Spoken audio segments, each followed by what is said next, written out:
Assalamualaikum warahmatullahi wabarakatuh.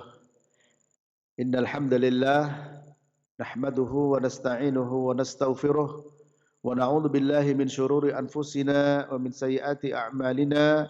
Man yahdihillahu fala mudhillalah wa man yudlil fala hadiyalah. Asyhadu an la ilaha illallah wahdahu la syarikalah wa asyhadu anna Muhammadan abduhu wa rasuluh. يا أيها الذين آمنوا اتقوا الله حق تقاته ولا تموتن إلا وأنتم مسلمون أما بعد فإن أصدق الحديث كتاب الله وخير الهدي هدي محمد صلى الله عليه وسلم وشر الأمور محدثاتها وكل محدثة بدعة وكل بدعة ضلالة وكل ضلالة في النار. إخوة الإيمان رحمني ورحمكم الله. Senantiasa kita selalu memohon dan berdoa kepada Allah Ta'ala agar diberikan taufik, diberikan pertolongan, terutama taufik di dalam memahami agama ini. Karena salah dalam memahami agama maka akan berakibat fatal baik bagi dirinya juga kepada orang lain. Dalam pembahasan kitab Ad-Dawa Al-Muallif rahimahullah ta'ala, ya, Ibnu Qayyim Al-Jauziyah, beliau menjelaskan terkait beberapa hal orang salah dalam memahami agama ini. Ya. Kita akan lanjutkan perkataan beliau. Qala al-muallifu rahimahullahu ta'ala wa sa'ala rajulun al-hasana faqala ya Aba Sa'id kaifa nasna'u bimujalasati aqwamin yukhawifunana hatta takada qulubuna tatiru. Faqala wallah la an tashaba aqwaman yukhawifunaka hatta tudrika amnan khairun min an tashaba aqwaman yu'minunaka hatta talhaquqal makhawifa atau talhaquqa al makhawifu. Ada seorang yang bertanya kepada Al-Hasan dengan mengatakan, wahai Abu Sa'id, apa yang harus kami lakukan, ya, di bermajelis dengan orang-orang yang menakutkan kami, menakut-nakuti kami, ya, yaitu memberikan semangat untuk menambah rasa takut kepada Allah Ta'ala hingga hampir hati-hati kami ini terbang, ya. Jadi ada orang yang bertanya kepada Al-Hasan, ya, bagaimana sikapnya menghadapi orang-orang dalam satu majelis yang isinya itu kamu harus hati-hati kamu, ya, jangan sampai meninggalkan sholat jamaah misalkan. Hati-hati kamu jangan sampai terlena dengan dunia. Kamu jadi penjelasan masalah al-khauf. Ya. Apa kata Al-Hasan?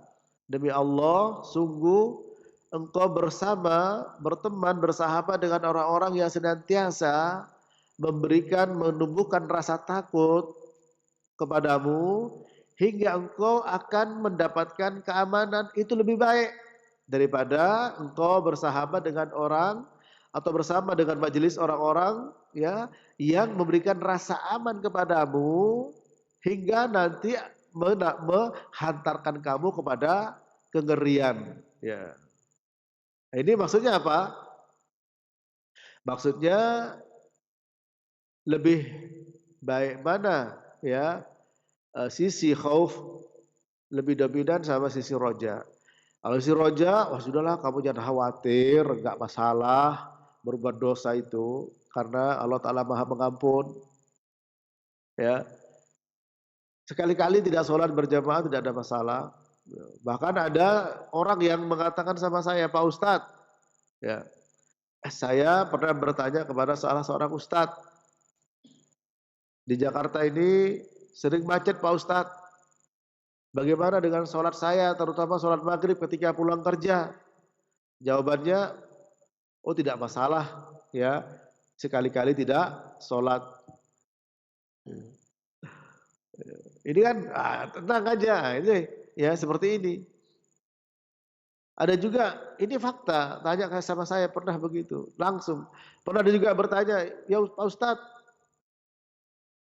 Ustadz saya mengatakan, nah berarti juga disadarkan pada Ustadz ini. Mengatakan apa? Bahwa sholat itu adalah privasi, urusan pribadi. Oleh sebab itu, ya jangan sholat ke masjid, nanti ria. Ini fakta. Nah, ini, ya. Nah, oleh sebab itu ini salah dalam memahami agama.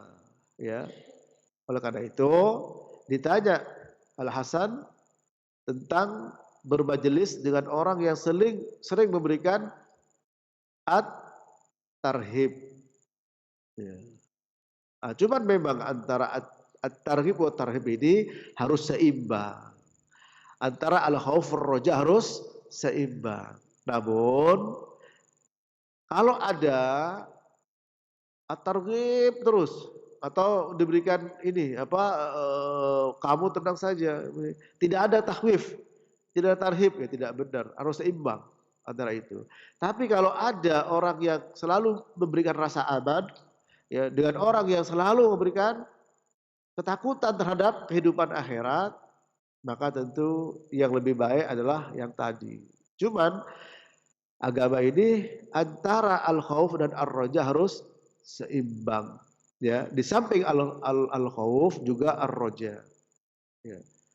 Itulah ahlu sunnah wal jamaah. Namun kalau duduk bersama orang yang sering memberikan keringanan, sering memberikan kemudahan dan keringanan itu tidak syar'i, ya, lebih kepada menyepelekan, lebih kepada menyia-nyiakan, ya, lebih mengarah kepada irja, bukan roja, irja, ya, bukan roja. Sebab kalau roja yang benar tidak mungkin seperti itu. Sudah berapa kali antum catat, ya, Al-Baqarah 218. Roja yang benar iman, hijrah, jihad.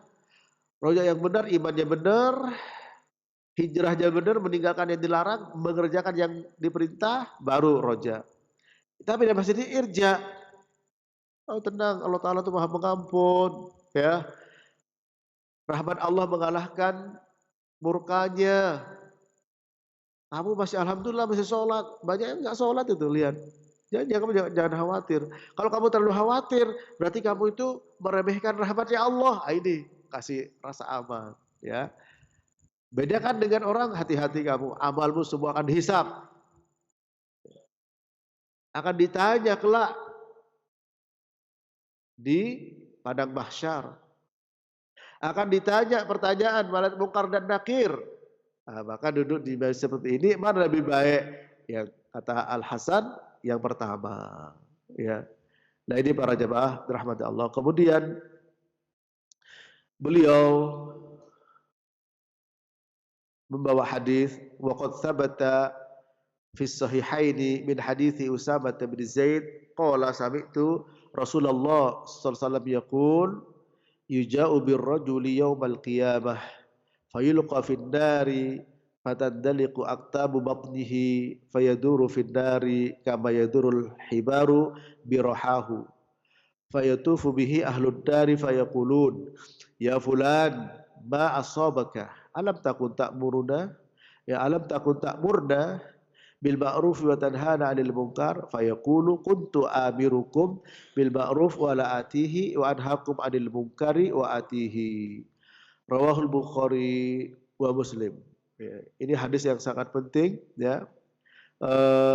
Apa kaitannya dengan sebelumnya sehingga dibawa oleh beliau hadis ini, ya, yaitu ada dalam Sahih Bukhari dan Muslim hadis Usamah bin Zaid, dia berkata radhiyallahu taala anhu, aku mendengar Rasulullah sallallahu alaihi wasallam bersabda, akan didatangkan kelak pada hari kiamat seorang laki-laki, dia dilempar ke dalam api neraka dan ususnya terburai, ya. Dan orang itu mengelilingi api neraka sebagaimana keledai mengelilingi tumbukan tepung. ya.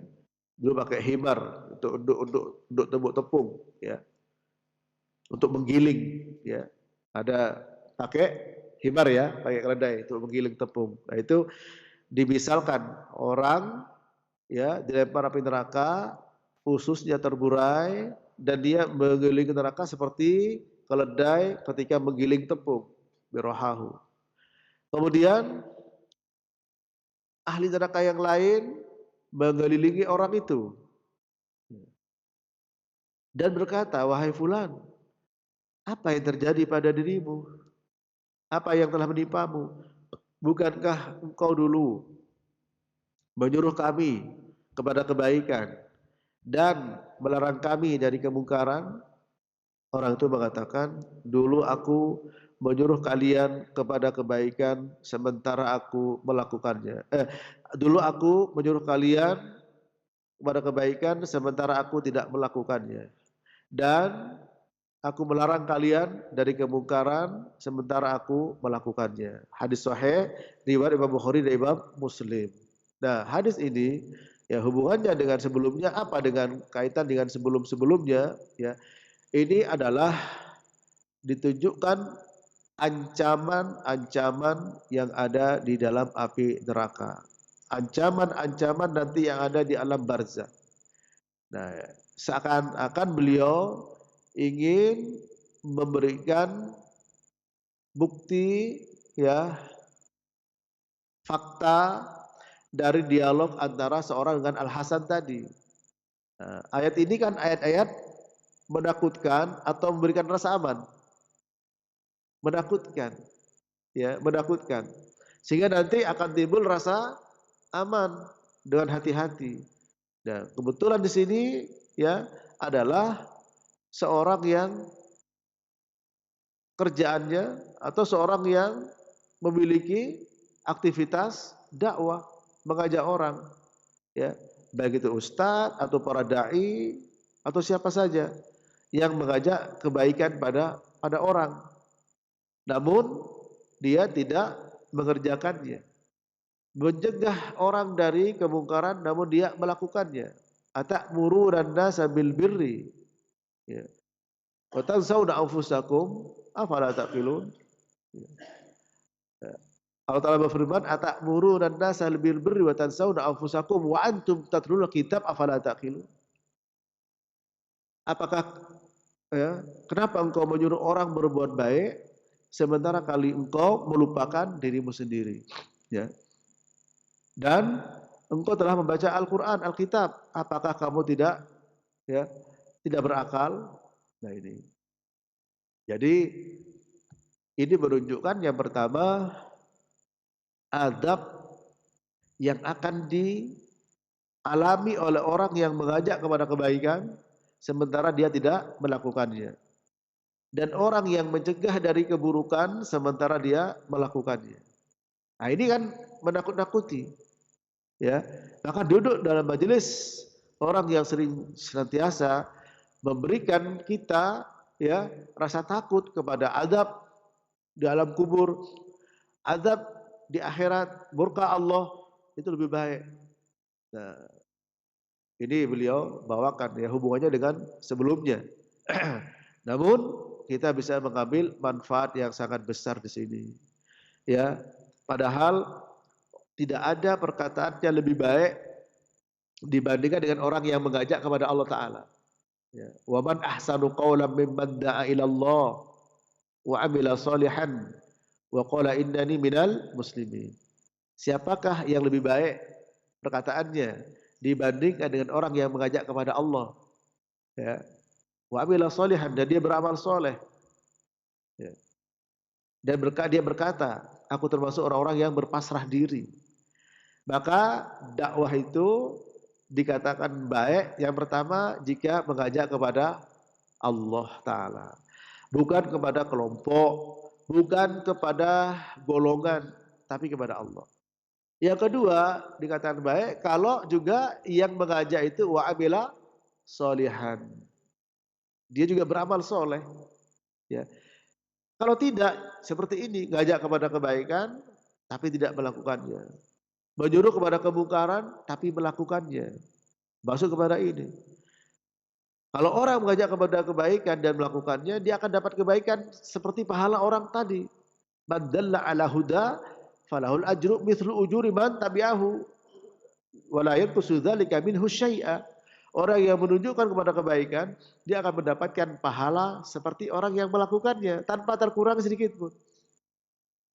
Antum mengajar anak istri, ngajar keponakan, ngajar pamannya, ngajar iparnya, tunjukin kebaikan. Selama dia mengerjakan dapat pahala. Ya. Jangan berzina, tapi dia berzina. Jangan pacaran, dia pacaran. Jangan korupsi, dia korupsi. Jangan bohong, dia menipu. Nah ini masuk ke dalam ancaman ini. Nah ancaman, ayat ancaman semacam ini ya masih lebih baik dibandingkan dengan ketika semata-mata diberi rasa aman. Wah, nanti kita di surga begini ya. Sementara perbuatan buruk tidak pernah disampaikan, tidak pernah diajarkan. Oleh sebab itu, penyair mengatakan araftu syarr la lisyarr walakin litawakkih. Ya. Wa man lam ya'rifil khairi minasyarr sayaqa'u fihi. Ya, au yaqa'u fihi. Aku mengetahui keburukan bukan untuk melakukannya atau terjatuh ke dalamnya, tapi ingin berlindung agar tidak terjatuh ke dalamnya. Ya. Dan barang siapa yang tidak bisa membedakan antara dari keburukan dengan kebaikan, maka dia bisa terjatuh ke dalamnya. Nah, hingga kita juga apa? Harus memahami ya apa akibat dari perbuatan buruk seperti riba ya. Kita berada di depan orang-orang yang memang pegiat riba, tapi tidak pernah disampaikan masalah riba. Kita berada di depan orang-orang pegiat kesyirikan, tapi tidak pernah disampaikan tentang bahaya kesyirikan. Nah, ini tentu tidak benar ya. Nah, ini ayat atau hadis ini, hadis Usama bin Zaid ini ya, hadis yang menjelaskan tentang bagaimana ancaman bagi orang yang menyuruh kepada kebaikan sementara dia sendiri tidak melakukan. Melarang dari kemungkaran sementara dia sendiri tidak melakukannya. Nah, oleh sebab itu ya, di sini kita merasa bersyukur ketika perkara-perkara yang bisa memberikan rasa aman kelak di akhirat dan menakutkan kita di dunia ini itu menjadi perhatian besar bagi kita. Sebab tidak sedikit kalau pengajian itu biasanya ya ada konsep ABJ, asal AJS ya, asal jamaah senang. AJS, kalau ABS asal bapak senang, ini AJS asal jamaah senang. Ya, ada tidak yang begitu? Ya itu. Oh, jangan bicara bid'ah, nanti mereka lari. Jangan bicara syirik, nanti tidak diundang lagi ya. Ini lebih parah lagi. Ya, jangan bicara bid'ah, nanti tidak diundang lagi. Ini lebih parah lagi. Ya. Nah, meskipun juga bicara dengan manusia, ya, sesuai dengan akal kemampuan mereka. Ya. Dan tidak mungkin ayat dan hadis tidak sesuai dengan akal kemampuan mereka. Asalkan menjelaskan dengan hikmah, ya, tetap dijelaskan, harus diberikan rasa takut dari syirik, harus disampaikan rasa takut dari bid'ah, ya, harus disampaikan rasa takut dari maksiat, karena memang sumber kebaikan tiga, sumber keburukan tiga. Sumber kebaikan tauhid, sunnah dan ketaatan, sumber keburukan syirik, bid'ah dan maksiat. Ketika menyampaikan tauhid juga sampaikan syirik. Ketika menyampaikan sunnah juga sampaikan bid'ah. Karena apa? La yu'rafu asyai' illa bididdihi. Tidak akan bisa dikenal dengan baik sesuatu kecuali dengan lawannya, dengan perbandingan lawannya. Ya, tauhid akan bisa dikenal dengan baik ketika kita mengenal syirik. Begitu pula sunnah bisa dengan baik ketika kita juga menjelaskan perkara bid'ah. Ini ya. Maka Ibnu Qayyim tadi menyebutkan bagaimana kita duduk bersama dengan orang yang senantiasa memberikan peringatan dan orang yang memberikan ya rasa santai, rasa aman, asal jemaah senang, asal jemaah bisa tertawa, ya, asal jemaah seru pengajiannya, tidak seru kalau tidak bisa ngelawak, ya. Maka hati-hati, ya. Nabi SAW bersabda bahwa celaka seseorang, ya, yang dia berbicara dengan tujuan agar orang lain tertawa.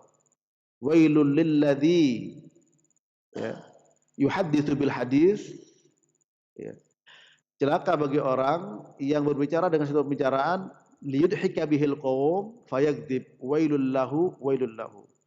Lalu dia berdusta agar orang tertawa. Maka celakalah dia, celakalah dia.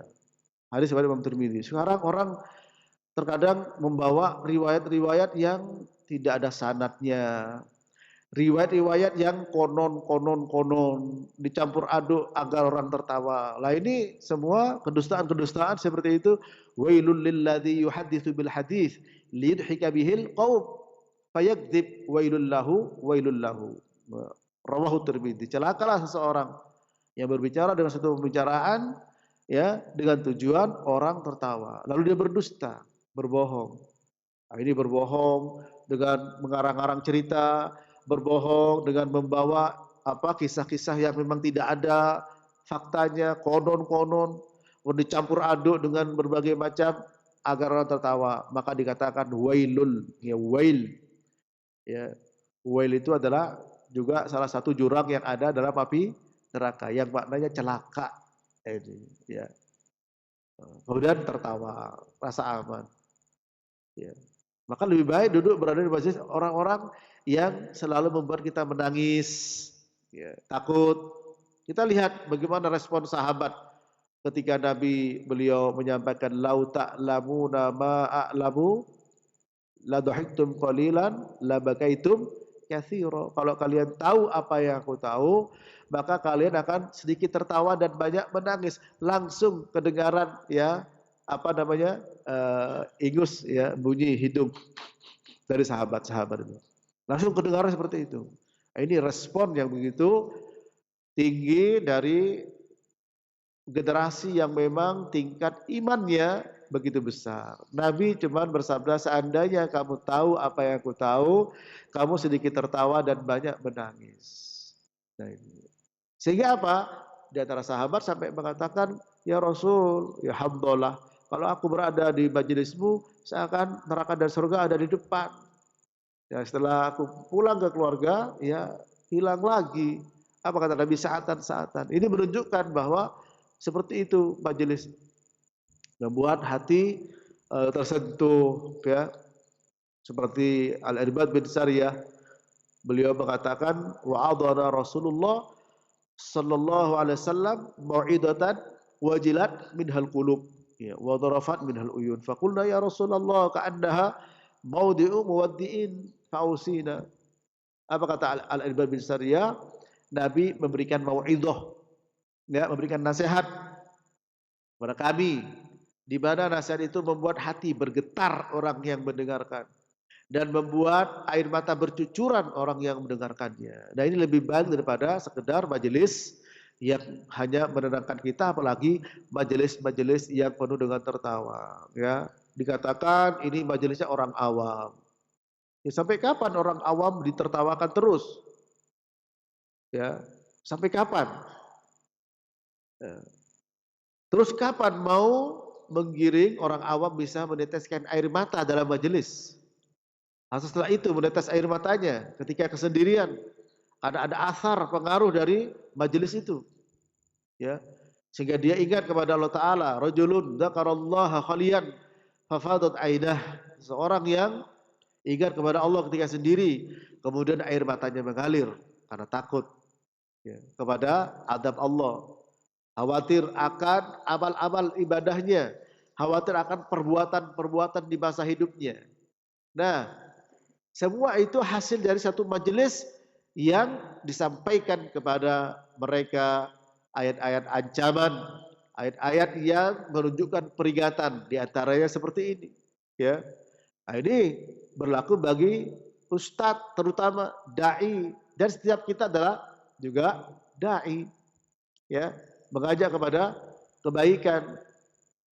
Tidak mungkin diam di rumah, ya, mengajak kepada kebaikan pada anak istrinya, kemudian menyeru menghindari kemungkaran untuk anak istrinya, begitu seterusnya. Ya, maka kita juga sebenarnya adalah orang-orang yang menyuruh kepada kebaikan, dan terutama para duat, para asatid di sini. Ya, kalau ulama, insya Allah sebagaimana nas yang ada, innama yakhsyallaha min ibadihi al ulama. Sesungguhnya orang hanya ulama lah yang takut kepada Allah Subhanahu wa taala. Ya, untuk meraih rasa takut kuncinya adalah ma'rifatullah. Oleh sebab itu Sufyan Ats-Tsauri mengatakan ulama ada tiga. Yang pertama ulama yang memahami mengenal Allah meskipun tidak mengetahui banyak syariat. Ya. Siapa dia? Ya, orang belajar tauhid. Orang belajar tauhid akan melahirkan rasa khasyahnya kepada Allah Subhanahu wa taala. Dengan demikian, ya, ada rasa takut kalau dia berbicara harus ada pertanggungan jawab dari pembicaraannya, ya. Ini beliau sampaikan ya sebagai apa? Sebagai peringatan ya, pada kita semua. Ya, agar jangan merasa aman. Ya. Oleh sebab itu, kalau ada majelis-majelis yang hanya tertawa, bercanda, disampaikan berita-berita yang tidak ada sandarannya, ya, tidak menyandarkan kepada Quran atau kepada hadis, ya tentu ini dengan alasan orang awam, ya orang awam. Kemudian dari awal sampai akhir penuh dengan canda, penuh dengan tertawa, maka majelis seperti ini ya tentu tidak akan membawa kepada keberkahan, ya. Apalagi dibumbui dengan kebohongan-kebohongan. Ingat kepada para dai, jangan sampai tujuan untuk membuat orang tertawa kemudian dia berdusta, berbohong dalam satu pembicaraan.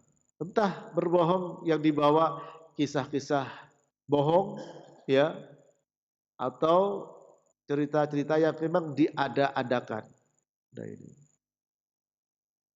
Karena jelas Nabi bersabda, ya, dan ini umum kepada siapa saja. Wailul lilladzi yuhadditsu bil hadits liyudhika bihil qaum fayakdzib wailul lahu wailul. Ini umum karena alladzi siapa saja. Ya. Termasuk juga para pelawak. Ya, untuk orang tertawa kemudian berbohong. Atau kita bercanda dengan teman agar teman kita tertawa kemudian kita berbohong. Masuk dalamnya. Apalagi kalau satu majelis ilmu, ya, tujuannya orang tertawa kemudian dia berbohong. Oleh sebab itu kata Muhammad bin Sirin, al-isnadu minad-din. Laulal isnad laqala ma syaa man syaa. Sanad bagian dari agama. Kalau tidak ada sanad, maka orang bebas bicara siapa dia dan apa yang mau dibicarakan. Ya.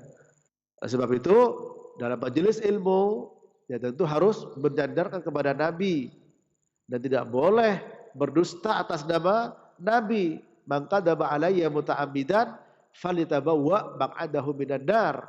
Barang siapa ya yang berdusta dengan sengaja atas namaku, silakan mengambil bagian dari api neraka. Nah, ini para jamaah rahmati Allah, ya. Ini satu hadis. Kemudian hadis berikutnya disebut oleh beliau wa dzakara al-Imam Ahmadu min hadits Abi Rafi' qala marra Rasulullah sallallahu alaihi wasallam bil baqi faqala uffil laka fadanantu annahu yuriduni faqala la walakin hadha qabru fulan ba'athuhu sa'iyan ila ali fulan faghalla namiratan fadurri al-ana mithluha min nar. Ya, rawah Ahmad An-Nasa'i dihasankan oleh Syalbani rahimahullah taala. Imam Ahmad menyebutkan hadis Abi Rafi. Dia berkata, Rasulullah sallallahu alaihi wasallam melewati kuburan Baqi.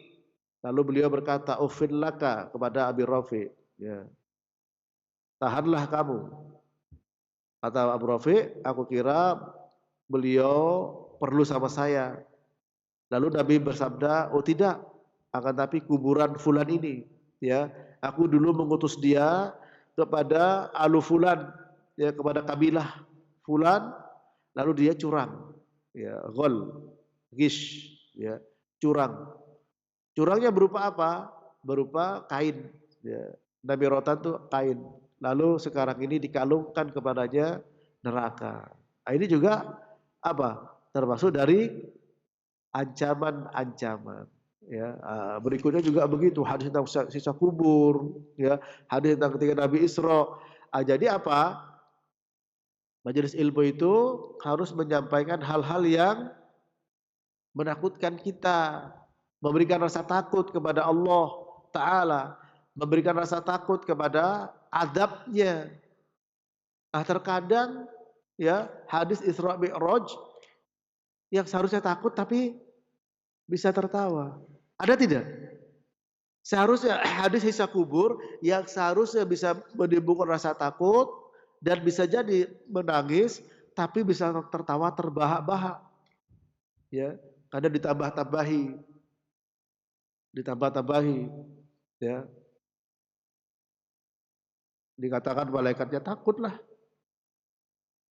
Ya, ini belum ditanya oleh malaikat, karena apa? Karena kan kalau ditanya harus sudah pada pergi, sementara dia belum pergi-pergi, datang bergantian yang ziarah, berarti tidak pernah ditanya oleh malaikat. Ya, coba ini kan ya mengada-ada seperti itu, pakai logikanya. Ini kuburan fulan yang menziarahi dari ketika dikubur gantian terus, berarti ini belum ditanya sampai sebulan oleh malaikat. Nah, itu. Tertawa orang lain. Ya. Nah, ini para jamaah rahmati Allah. Sementara para sahabat tadi disebut oleh Nabi, seandainya kamu tahu apa yang aku tahu, maka kalian akan banyak menangis dan sedikit tertawa dan banyak menangis. Langsung kedengaran. Padahal belum sampai apa? Kedengaran dari bunyi hidung, ya, yaitu menangis, ya. Demikian para jemaah yang dirahmati Allah Subhanahu wa taala, ya. Mudah-mudahan kita diberikan oleh Allah taala yaitu pemahaman yang baik urusan agama ini. Diberikan taufik sehingga antara khauf dan roja bisa seimbang. Diberikan taufik ya agar kita senantiasa mengambil ibrah dari setiap kejadian yang ada, ya. Kalau kita berbicara musibah tidak ada bekas, maka perlu dipertanyakan ya kepada kita. Kalau kita bicara sisa kubur tidak ada bekas, maka silakan kita bertanya kepada diri kita sendiri. Kalau kita berbicara adab neraka tidak ada pengaruh, maka perlu kita bertanya kepada diri kita sendiri. Sebab orang yang beriman, innamal mu'minuna alladzina idza dzukirallah wajilat qulubuhum wa idza tuliyat alaihim ayatuhu zadatuhum imana wa ala rabbihim yatawakkalun. Sesungguhnya orang beriman itu jika disebut nama Allah hatinya bergetar. Ketika dibacakan ayat Allah imannya bertambah dan kepada Allah mereka bertawakal. Kalau tidak bisa hati kita bergetar ketika disampaikan berita kisah-kisah yang sesuai dengan fakta, kemudian tidak bergetar padahal berita itu mengandung getaran yang begitu tinggi, maka perlu kita pertanyakan kepada diri kita. Kalau kita mendengarkan ayat hadis yang bisa memberikan rasa takut, kemudian kita tidak timbul rasa takut, kita tanyakan pada diri kita. Dan harus kita paksakan untuk timbul rasa takut tersebut, ya, kepada Allah Subhanahu wa taala. Maka bajaklah kita istighfar. Kenapa? Ini ayat, ini hadis seharusnya menambah takut saya, seharusnya membuat hati saya gelisah, galau. Kenapa tidak galau? Kenapa tidak gelisah? Maka segeralah istighfar. Berarti apa? Berarti sensornya tidak sensitif. Ya, ada hal yang rusak di situ. Ya, sensornya tidak sensitif. Ya, sehingga perlu diservis, ya, perlu direparasi para jamaah. Semoga bermanfaat. Selanjutnya saya kembali kepada ikhwah yang ada di studio. Wassallallahu ala nabiyina Muhammad wa ala alihi wa sahbihi wasallam. Nah, Ustaz, barakallahu fiq wa jazakallahu khairan. Terima kasih atas materi yang bermanfaat yang telah disampaikan untuk kami di kesempatan pagi hari ini. Selanjutnya kami akan memberikan kesempatan untuk Anda yang bertanya, silahkan. Baik, kami angkat telepon yang pertama, silahkan. Halo. Halo, Assalamualaikum. Waalaikumsalam warahmatullah. Dengan Ibu siapa, di mana? Dari hamba Allah di Riau. Silahkan. Saya ingin bertanya, Ustaz, tapi di luar tema. Ya. Bagaimana ketika kita menasehati orang, cuman ketika dinasehati dia tidak mendengarkan gitu. Misalnya menasehati ketika menyuruh sholat, ketika disuruh malah lebih banyak mudaratnya, malah dia jadi membenci kita. Apakah kita lepas kewajiban kita menasehatinya, Ustaz? Ya. Itu aja. Terima kasih. Assalamualaikum warahmatullahi wabarakatuh. Waalaikumsalam warahmatullahi wabarakatuh. Silakan, Ustaz. Masih seperti yang menjadi pembicaraan kita, ya. Nasihat merupakan agama. Bahkan Nabi bersabda, ad-dinun nasihah. Qulna liman ya Rasulullah? Qala lillah wal kitabihi wal rasulihi wali aibatil muslimin wa ammatihim. Rawahu Tirmidzi. Agama adalah nasihat. Seperti al-hajju Arafah. Ini menunjukkan haji adalah Arafah, maksudnya inti. Ya, haji Arafah. Kalau tidak batal hajinya, tidak sah. Agama nasihat, tidak mungkin agama dilepaskan dari nasihat. Untuk siapa ya Rasul? Untuk Allah, untuk kitabnya, untuk Rasulnya, untuk pemimpin kaum muslimin dan kaum muslimin seluruhnya. Afwan. Nasihat itu seperti orang Arab mengatakan, dasahtul asla idza khalasa minasyam'i. Aku melakukan perbuatan nasihat kepada madu kalau madu itu sudah lepas dari apa? Ya. Minasyam'i, dari lilin. Jadi kalau antum dikasih madu sama lilin suruh minum, apa rasanya? Ya, tidak enak.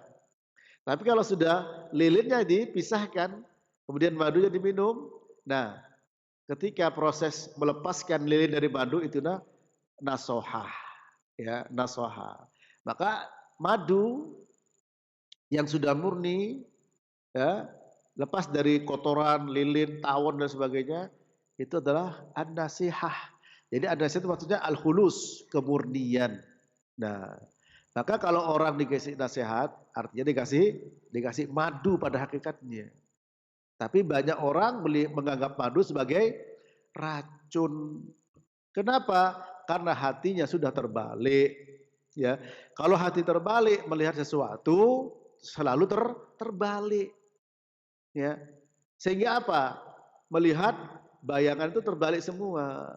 Putih jadi hitam, hitam jadi putih, merah jadi hijau, hijau jadi merah.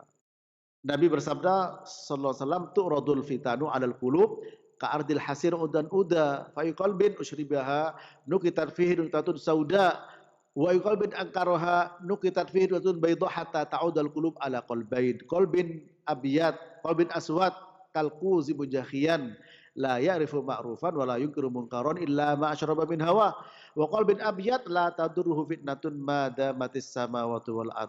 Ya, fitnah ditawarkan kepada hati sehelai demi sehelai seperti anyaman tikar. Hati siapa saja yang menerima fitnah itu akan ada di atasnya noda hitam.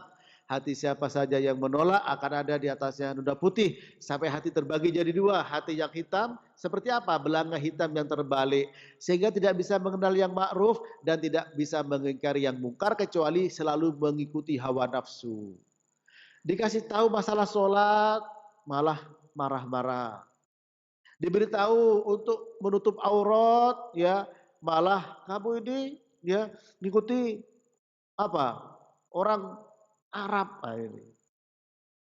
Ya. Dikasih tahu bahwa jenggot itu adalah wajib, ya Sudah macam-macam jawabannya, itu Wahabi dan sebagainya. Ngisahit musik tidak boleh, Wahabi lagi. Ya, Wahabi semua sudah. Pasti sudah jelas dalilnya. Al-Quran, As-Sunnah, ya.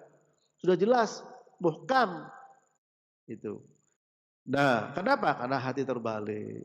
Nah, oleh karena itu, kepada yang bertanya, jangan berputus asa untuk memberikan nasihat. Ya, terutama kepada orang-orang dekat. Sambil mendoakan. Karena apa? Karena yang memberi hidayah itu adalah Allah. Kita nasihat itu namanya hidayatul irsyad. Innaka latahdi ila siratim mustaqim. Sesungguhnya engkau memberi petunjuk ke jalan yang lurus. Itu nasihat dari ustadz atau siapa saja. Namanya hidayatul irsyad. Sementara taufik dari Allah. Ya, apa itu? Innaka la tahdi man ahbabta walakinallaha yahdi mayyasha. Sesungguhnya sesungguhnya engkau tidak bisa memberi hidayah kepada orang yang kau cintai, tapi Allah memberi hidayah kepada siapa yang Allah kehendaki. Oleh sebab itu doa. Nabi mendoakan antara dua orang, ya. Yang satu yang diterima yaitu Umar bin Khattab bisa masuk Islam.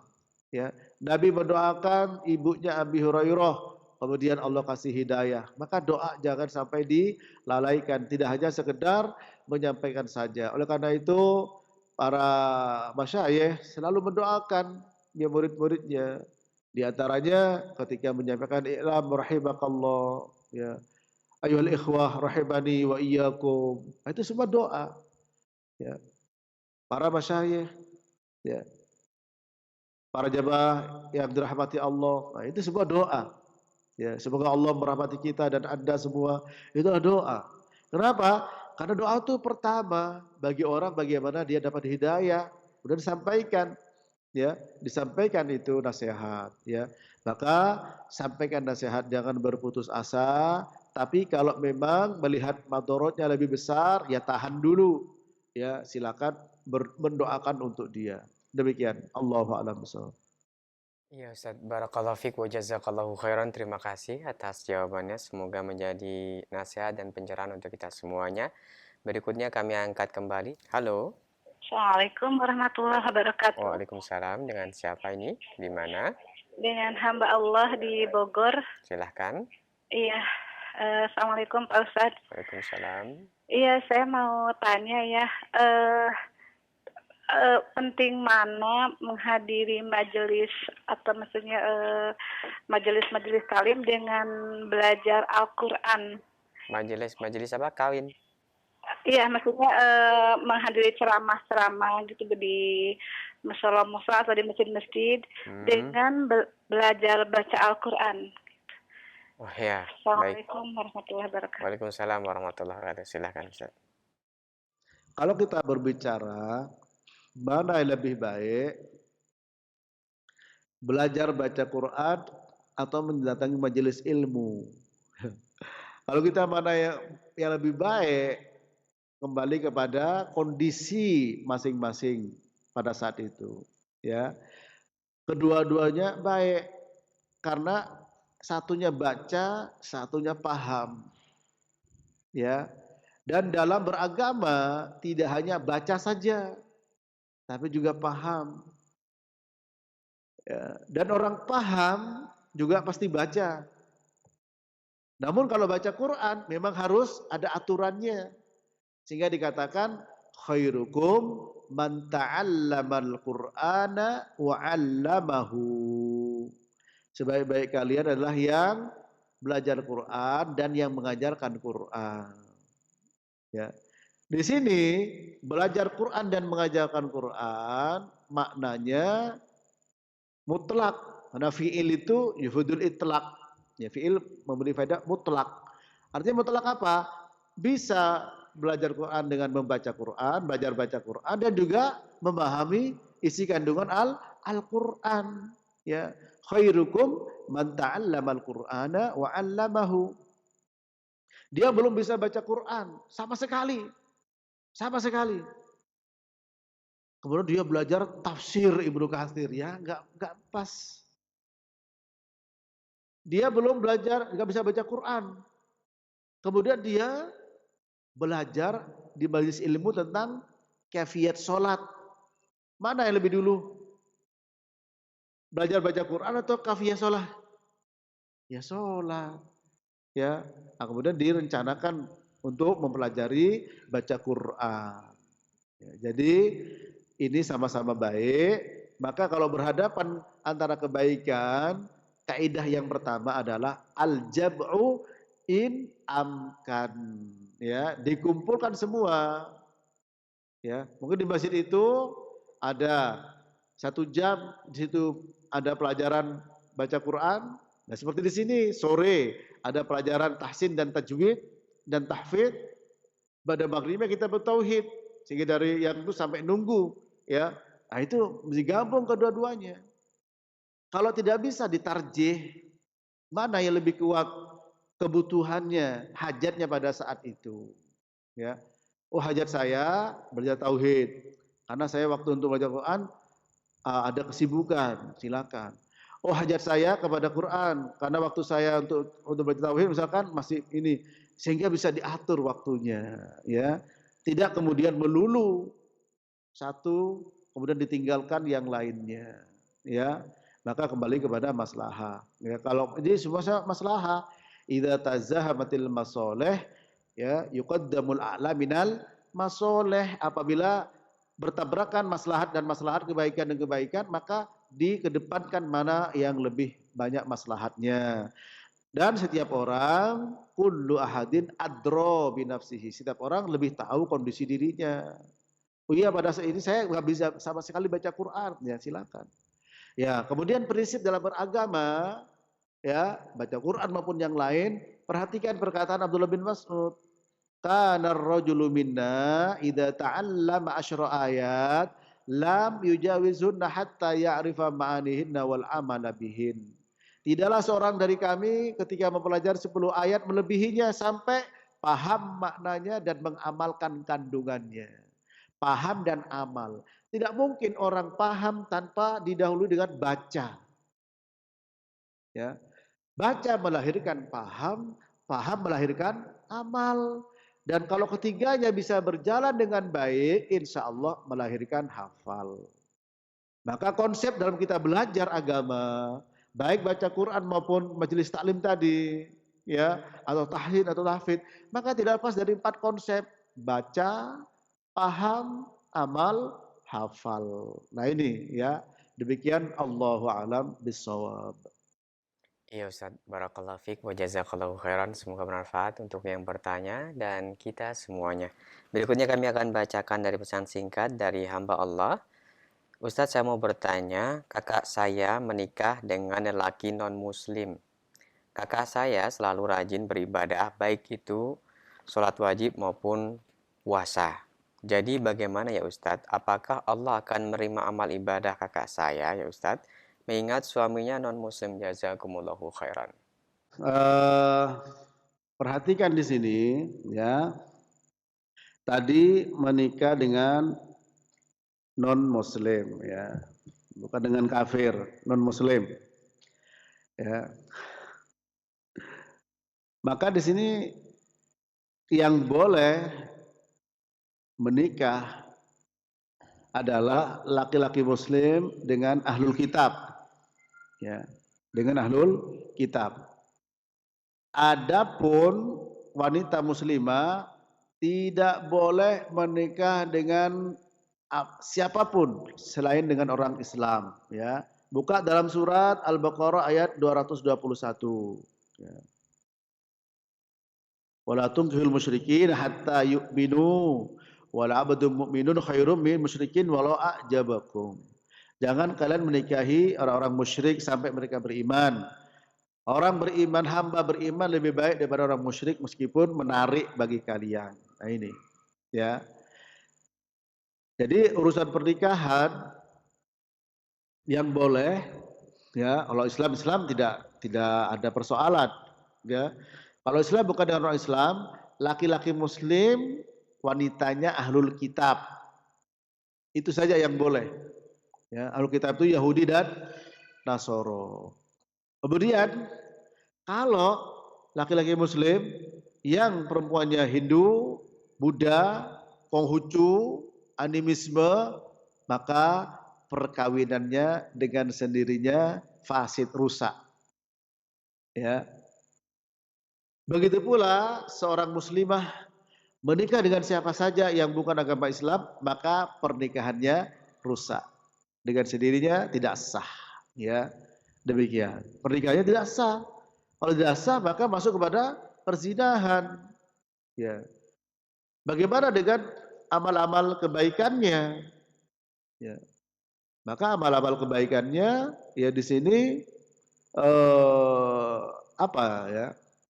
Sebenarnya tidak, apakah ada hubungannya dengan pernikahan tadi? Ada. Jika sudah tahu bahwa pernikahan seorang wanita muslimah dan seorang pria yang bukan Islam, apakah Hindu, ya, apakah Kristen atau yang lain, tidak sah. Kemudian sudah tahu masih mengatakan kamu tidak apa-apa. Nah, ini bisa terjatuh kepada kekufuran. Nah, kalau sudah jatuh kepada kekufuran, nah itu menjadi amal-amal ibadahnya tidak diterima. Wa may yakfur bil iman faqad habita amaluhu wa huwa fil akhirati minal khasirin. Barang siapa yang kufur kepada keimanan, maka dia apa? Amalnya gugur semuanya. Ya.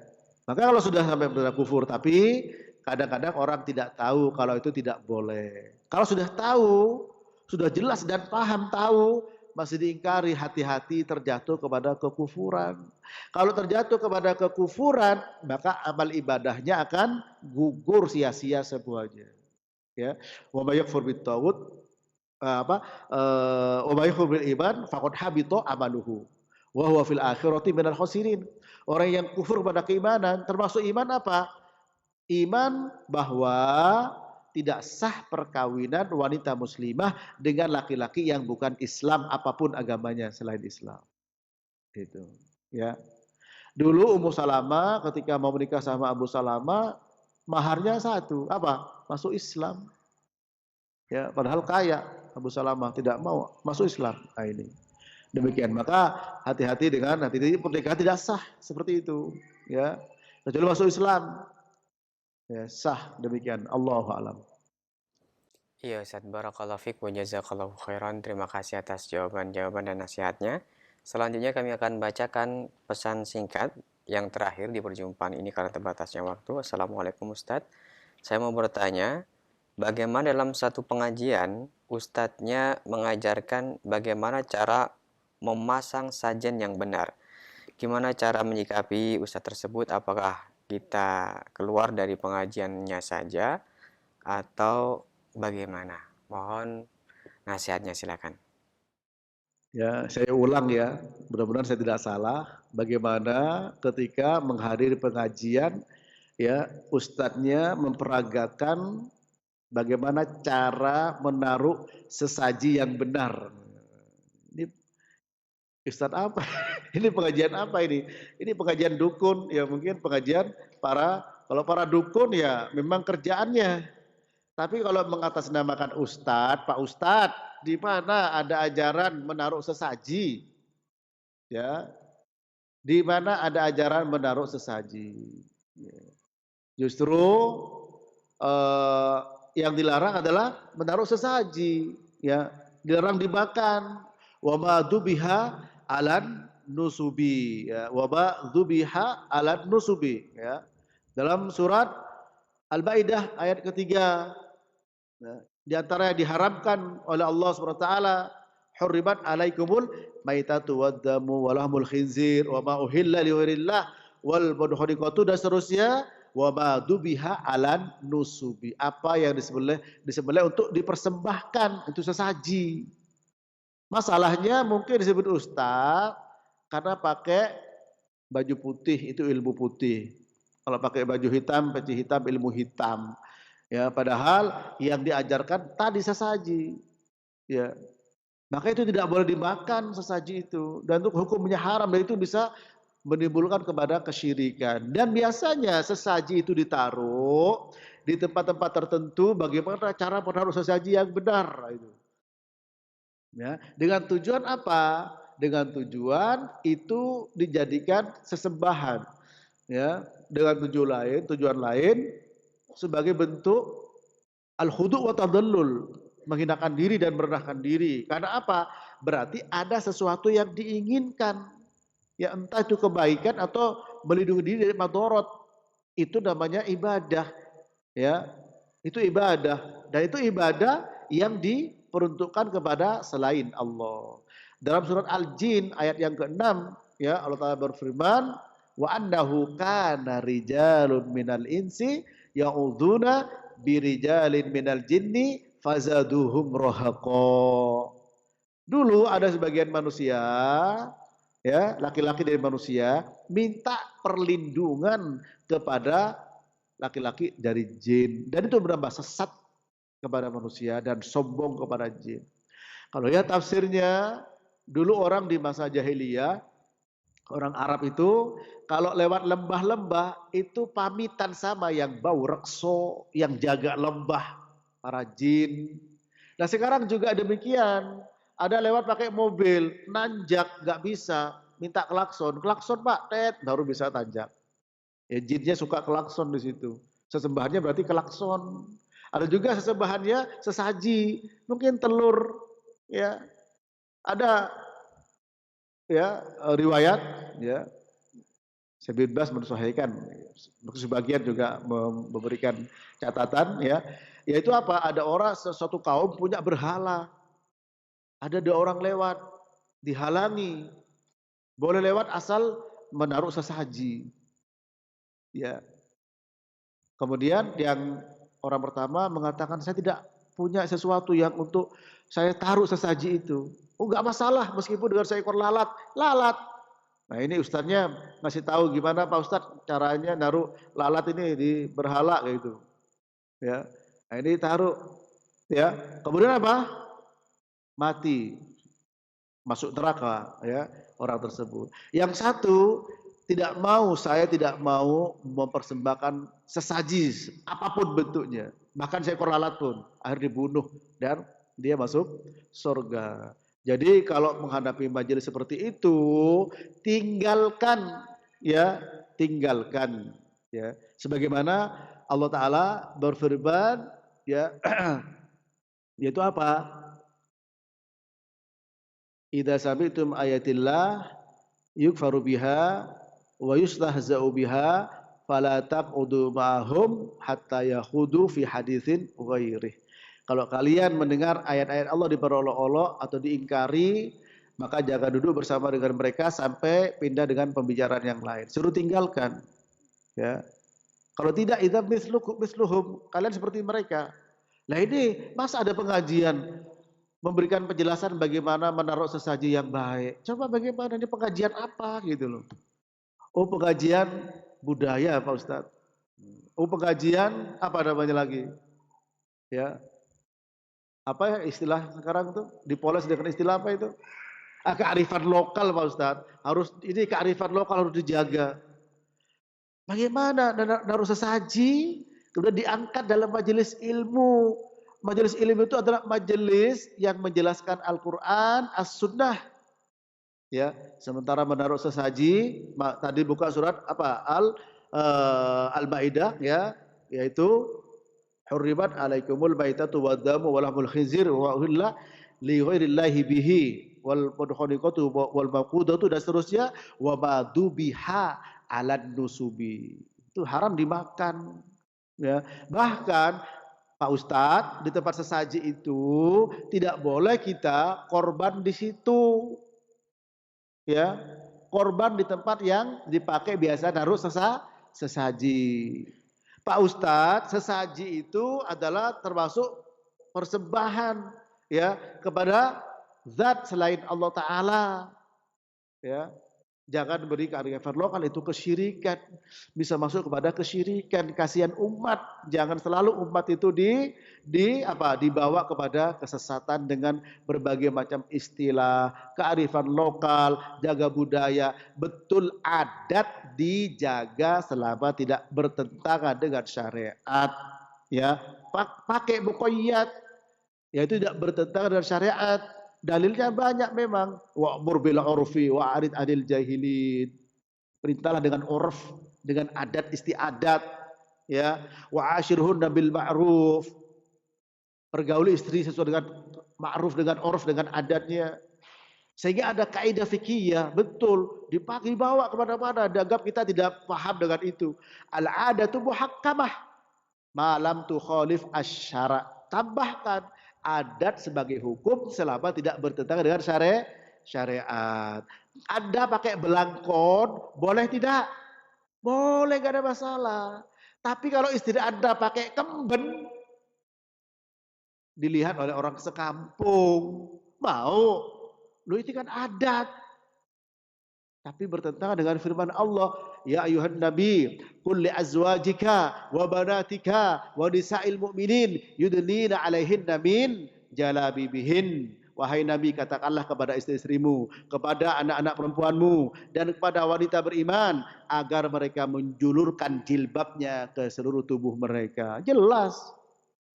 Pakai belangkon silahkan, ya. Itu nggak ada masalah. Antum mau pakai nggak masalah, tapi ya lucu pakai sarung, pakai belangkon. Itu. Ada lagi pakai jubah, pakai belangkon. Ya nggak ada masalah, silakan. Ya. Itu. Oraf nggak ada masalah.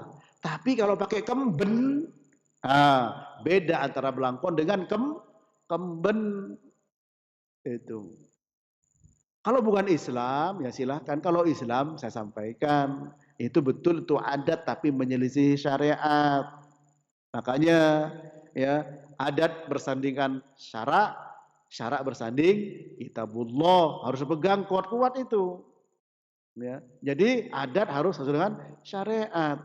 Mempersembahkan tadi sesaji, adat, budaya, kearifan lokal, tapi bertentangan dengan syariat, Pak Ustadz, tolong jangan biarkan umat ini selalu tersesat, kasihan.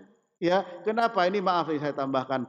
Nabi bertanya kepada ahli neraka. Allah Ta'ala bertanya kepada ahli neraka. Nabi bersabda, yaqulullah tabaraka ta'ala li ahwani ahli nari adaban yaumal qiyamah law kana laka dunya wa ma fiha akunta muftadiyan biha yaqulu na'am yaqulu aradtu minka ahwan min hadha wa anta fi sulbi adam alla tusyrika wa hasibu yaqul wala udkhiluka al jannat al annar fa abaita illa syirka. Rawahu Muslim an Anas bin Malik radhiyallahu taala anhu.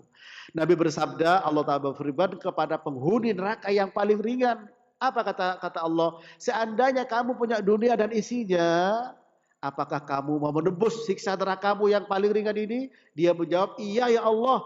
Apa kata Allah? Padahal aku mengharapkan, minta kepadamu lebih ringan daripada itu, yaitu jangan syirik. Ya, kemudian aku kira, ya, Nabi mengatakan, aku kira Allah mengatakan, aku tidak akan memasukkan kamu ke neraka, tapi kamu tidak mau kecuali milih yang syirik. Nah, naruh sesaji, ya, dipersembahkan kepada jin, Nyi Roro Kidul, Dewi Sri atau siapa, itu kesyirikan. Ya, kesyirikan. Kasihan kalau hanya sekedar menjaga adat istiadat yang bertentangan dengan syariat untuk budaya, untuk pariwisata, hanya untuk mendapatkan pundi-pundi dolar yang sedikit. Kalau itu kesyirikan, seandainya punya dunia dan isinya, maka orang itu nanti akan menjawab mau menebus, apalagi cuma dapat dolar yang sedikit. Kasihan umat. Ya, masih banyak pariwisata yang tidak bertentangan dengan syariat untuk bisa dikembangkan. Jangan menghidupkan kesyirikan yang sudah tenggelam. Ini jangan menghidupkan adat-adat yang tidak sesuai dengan syariat orang-orang Islam, karena mayoritas umat Indonesia ini orang Islam. Orang Islam mayoritas. Katanya demokrasi yang terbanyak.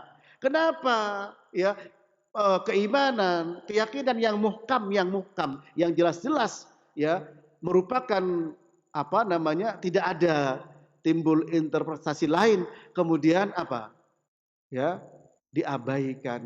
Jangan. Jelas namanya sesaji. Sesaji itu apa? Coba, adakah gambaran sesaji ya kemudian ditaruh di masjid. Gitu. Biasanya ditaruh di mana kalau sesaji? Ya, basa Jawane sajen. Ya. Taruh di mana itu?